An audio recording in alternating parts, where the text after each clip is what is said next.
শ্বশুর আর বৌমা মিলে শকুনা মুরগি আজকে রান্না করলাম। সবার পছন্দের রান্না বান্না হয়েছে, একসাথে জমিয়ে খাওয়া দাওয়া হয়েছে, সব কিছু মিলিয়ে থাকছে আজকের একটা নতুন ব্লগ। আশা করি আজকে ভিডিওটাও তোমাদের কাছে ভালো লাগবে। আজকে ভিডিওটা আমি এখান থেকেই শুরু করছি গো, মানে সকালের খাওয়া দাওয়া শেষ, তার মধ্যে আমি সব কিছু রান্নার জন্য, দুপুরে রান্নার জন্য রেডি করছি। বাবা এদিকে এসে বলতেছে দাও আমি এই মশলাটা পেস্ট করে, যেই কথা সেই কাজ, বাবা তো পেস্ট করতেছে। এদিকে কিন্তু আমার কাটা বাছা সবই হয়ে গিয়েছে, ডাল হয়েছে আর কালকের ভর্তা আছে। তার মধ্যে বাবা বলতেছে আমি ওই দিনের মতো মেখে দিব। আর এটা ছিল শকুনা মুরগি। শকুনা মুরগিটা বলতে এর আগে একদিন খেয়েছিলাম আসার পরে আর কি, ওইবার এসে।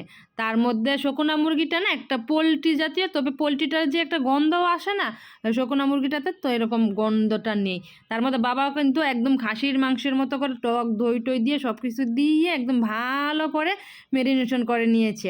তার মধ্যে আমি আলুটা ভেজে নিয়েছি, আলু না হলে তো চলবে না। হাত ধোয়া জলটা আবার আজকে আলাদা বাটিতে রেখেছে, দেখেছো? তার মধ্যে বাবা নিজেই কিন্তু কড়াইতে আজকে মাংসটাও দিয়ে দিচ্ছে, ওই যে আগে থেকে মেখে রাখা হয়েছিল, আমি পেস্ট টেস্ট সব কিছু রেডি করে দিয়েছি। তার মধ্যে বিশেষ করে আমার বাবাকে দেখতাম কোনোদিনও আমার মার কাজে হেল্প করতো না। তার মধ্যে তোমাদের দাদাভাইও করে না বললেই চলে, যখন করে আমার এত ভালো লাগে। তার মধ্যে আমার শ্বশুরমশাইও এইবার একটু বেশিই করতেছে, তার মধ্যে আমার এত ভালো লাগতেছিল এই ব্যাপারটা। সত্যি মানে অনেকের কাছে হয়তো বিরক্ত লাগতে পারে, মানে ওই দিনও দিয়েছিলাম, আজকেও দিচ্ছি। আমার কাছে এটা ভালো লাগার একটা মুহূর্ত, ওই দিনও বলেছিলাম। তার মধ্যে বাবা রান্না করছে, আমি কিন্তু দাঁড়িয়ে আছি ওই দিকটা, তোমাদের দাদাভাই আর মা গল্প করছে, আমিও ওইদিকে একটু যাচ্ছি, এদিকে একটু আসছি, এই আর কি চলতেছে, টুকিটাকি কাজ চলতেছে। সব কিছু কিন্তু ভিডিওতে নিচ্ছি না, যেই মুহূর্তটা ভালো লাগার সেইগুলো কিন্তু নিচ্ছি, আর রান্নাবান্নার ভিডিওটাই বেশি থাকছে। যাই হোক, তার মধ্যে তেল একটু কম হয়েছে, ওই সময় আমি আরেকটু তেল দিতে চেয়েছিলাম, বাবা মানা করেছিল।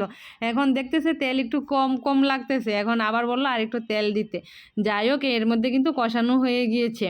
এর মধ্যে আমি ওই যে হাত ধোয়ার বাটির জল রেখেছিল সেটাও দিয়ে দিলাম। তার মধ্যে মাংসটা ঝোল দিয়ে বসিয়ে রাখা হয়ে গেল, হতে থাক। তার মধ্যে কিন্তু আমি একটু চিংড়ি মাছ ভেজে নিচ্ছি। এর মধ্যে দেখো মাংসের ঝোলটা আজকে একটু ঝোল ঝোল রাখা হবে, বেশ সুন্দর একটা স্মেল আসছে, মানে একদম খাসির মাংসের মতো। তার মধ্যে আমি চিংড়ি মাছটা কিন্তু ভেজে নিয়েছি একটু পেঁয়াজ বাটা দিয়ে। আমাদের বাসার সবারই চিংড়ি মাছ, মুরগির মাংস এগুলো কিন্তু সবারই কম বেশি পছন্দ, সেই জন্যই বললাম সবার পছন্দের রান্না বান্না। আর ভর্তা ছিল কালকে, সেটা মার অনেক বেশি পছন্দের। তার মধ্যে হবে আবার চাটনিও।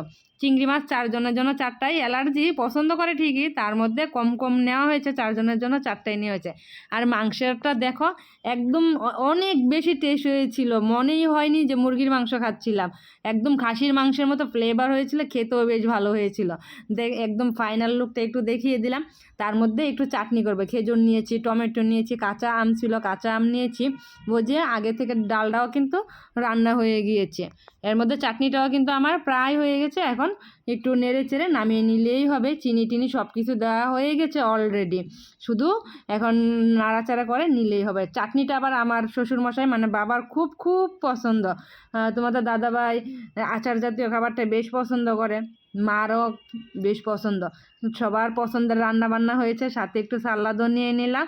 আজকে একদম সবাই একসাথে জমিয়ে বসে খাওয়া দাওয়া হচ্ছে, মানে একসাথে বসে খেতেও কিন্তু অনেক বেশি ভালো লাগে।